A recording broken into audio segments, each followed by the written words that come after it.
Hello friends, my name is रौथा जेलिस is my name. आज हम बात करेंगे कोर ब्रांच को लेकर, सिविल, मैकेनिकल, इलेक्ट्रिकल, क्योंकि हर बच्चे को सीएसआईटी नहीं मिलती और अगर आपकी रैंक ज्यादा है, एग्जैक्टली सीएसआईटी नहीं मिल पा रही है, तो टॉप कॉलेजेस कौन से फॉर पर्टिकुलर दैट ब्रांच, मतलब सिविल के लिए, मैकेनिकल के लिए, इलेक्ट्रिकल के लिए, इन ब्रांचेस के लिए एमपी में, मध्य प्रदेश में एमपीडीटी काउंसलिंग में कौन से टॉप कॉलेजेस है। तो चलिए शुरू करते हैं।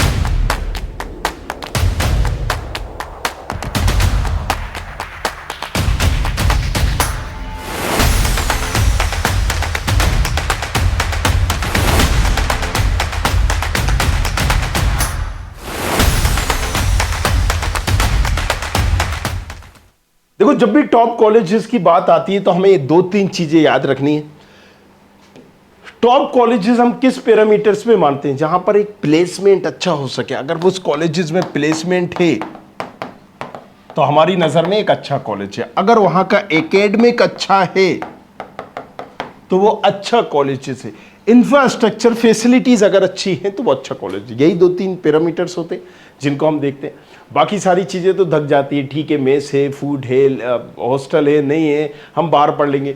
सो जाहिर सी बात है, जो पहला आपका पॉइंट है प्लेसमेंट, नो डाउट ये सीएस और सीएस रिलेटेड ब्रांच में ही ज्यादा है। ये एक एरा चल रहा है और इसी में एक प्लेसमेंट मिलेगा। सिविल, मैकेनिकल, इलेक्ट्रिकल का अगर हम पिछले 5 साल का भी रिकॉर्ड देखें तो किसी कॉलेजेस में अगर आप देखेंगे तो ना के बराबर कंपनीज आई हैं और प्लेसमेंट भी ना के बराबर है, मतलब 0/सन्नाटा। लेकिन क्या इसमें प्लेसमेंट ही नहीं होता? देखो, प्लेसमेंट ऐसा नहीं है नहीं होता, बहुत सारी कंपनीज है। अब मैं बोलता हूँ ऑटोमोबाइल की कंपनी है, मशीनरी से रिलेटेड कंपनी है, क्या इनको एम्प्लॉय नहीं चाहिए, लोग नहीं चाहिए? चाहिए। एक एग्जांपल से समझिए, गवर्नमेंट जॉब में एक कॉन्ट्रैक्टर हो या जितनी भी सड़कें बन रही हो, तमाम काम होते हैं, पुल बन रहे हो, ब्रिज बन रहे हो, राइट, बीडीए हो, हाउसिंग बोर्ड हो या XYZ तमाम चीजें हो, क्या यहां पर सिविल से रिलेटेड लोग नहीं रखे जाते होंगे?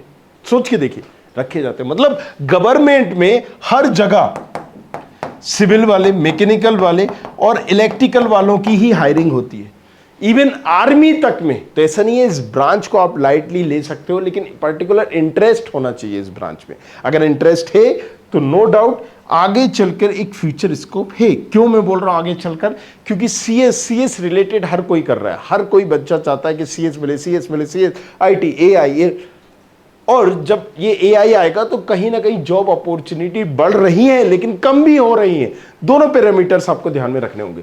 तो जब हम निकलेंगे, अगर मान लीजिए यहां पर 2030 में या हम 28 में, एक भीड़ की भीड़ निकलेगी, एक कंपटीशन होगा, टफ कंपटीशन होगा, कंपनियों के पास बहुत सारे लोग होंगे, राइट। सो इतने ज्यादा लोग होंगे कि भाई साहब वहां पर उस कंपटीशन में कहीं ना कहीं में हमें फाइट करनी पड़ेगी।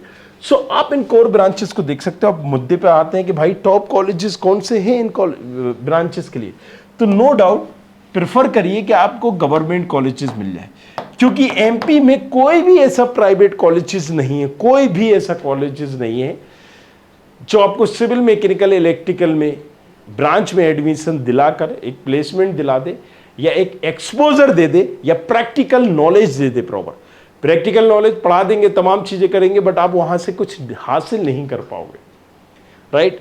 गवर्नमेंट कॉलेजेस में वो माहौल आपको मिल सकता है, वो मशीनरी आपको मिल सकती है, तमाम चीजें। क्योंकि जब किसी गवर्नमेंट कॉलेज में कोई ब्रांच आती है तो वो सारी चीजें, सारा इंफ्रास्ट्रक्चर वो प्रोवाइड करते हैं। अगर हमें ब्रांच पढ़नी ही है, राइट, सो यहां पर एमपी में ऐसा मुझे कोई कॉलेजेस नहीं दिखता कि आप सिविल, मैकेनिकल, इलेक्ट्रिकल के लिए प्राइवेट कॉलेजेस चूज करिए। तो आप क्या चूज करिए? गवर्नमेंट कॉलेज चूज करिए। अब गवर्नमेंट में क्या है?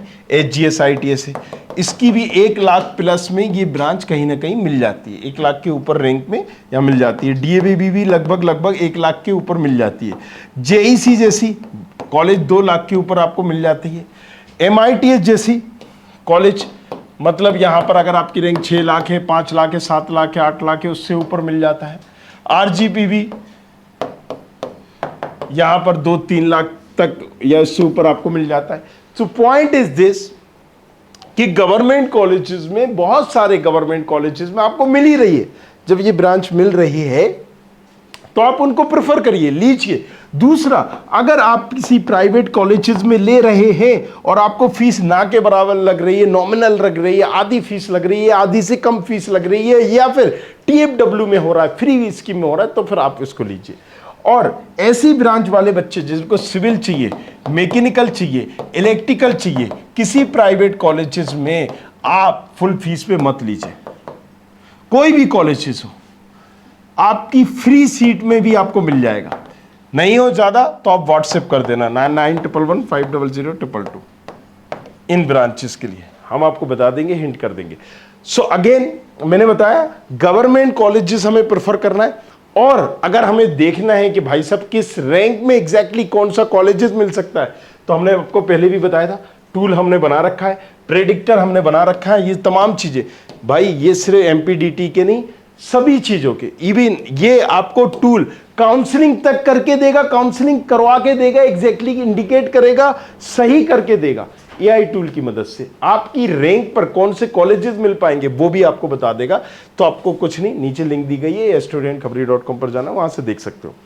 तो जाओ, जाके खुद से मतलब जागरूक बनो यार, थोड़ा सा मैच्योर बनो, 18 साल के होने वाले हो। आपको गवर्नमेंट कॉलेज, मतलब हमें गवर्नमेंट कॉलेज प्रेफर करना है, प्राइवेट कॉलेजेस नहीं प्रेफर करना है। अगर हमें प्राइवेट ही लेना है तो बाहर निकलिए, राइट। जैसे कि आप चाह सकते हो JP नोएडा देख सकते हो, या बाहर बहुत सारे कॉलेजेस है, यूपी में बहुत सारे कॉलेज है, HBTU है, या फिर मदन मोहन मालवीय है। अगर आपको प्राइवेट चाहिए तो यूपी में भी अच्छा है, JSS है, अजय कुमार गर्गे, राइट। इन तमाम कॉलेजेस को देख सकते हो। असल में एक्सपोजर तो मिलेगा।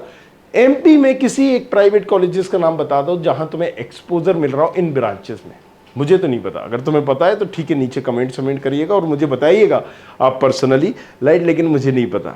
तो बाकी सारी चीजों के लिए बने रहिए, देखते रहिए। कुछ और पूछना है पूछिए। Thank you very much, thanks a lot. I hope you like this video. For more such videos, keep watching our channel. And do not forget to like, share and subscribe.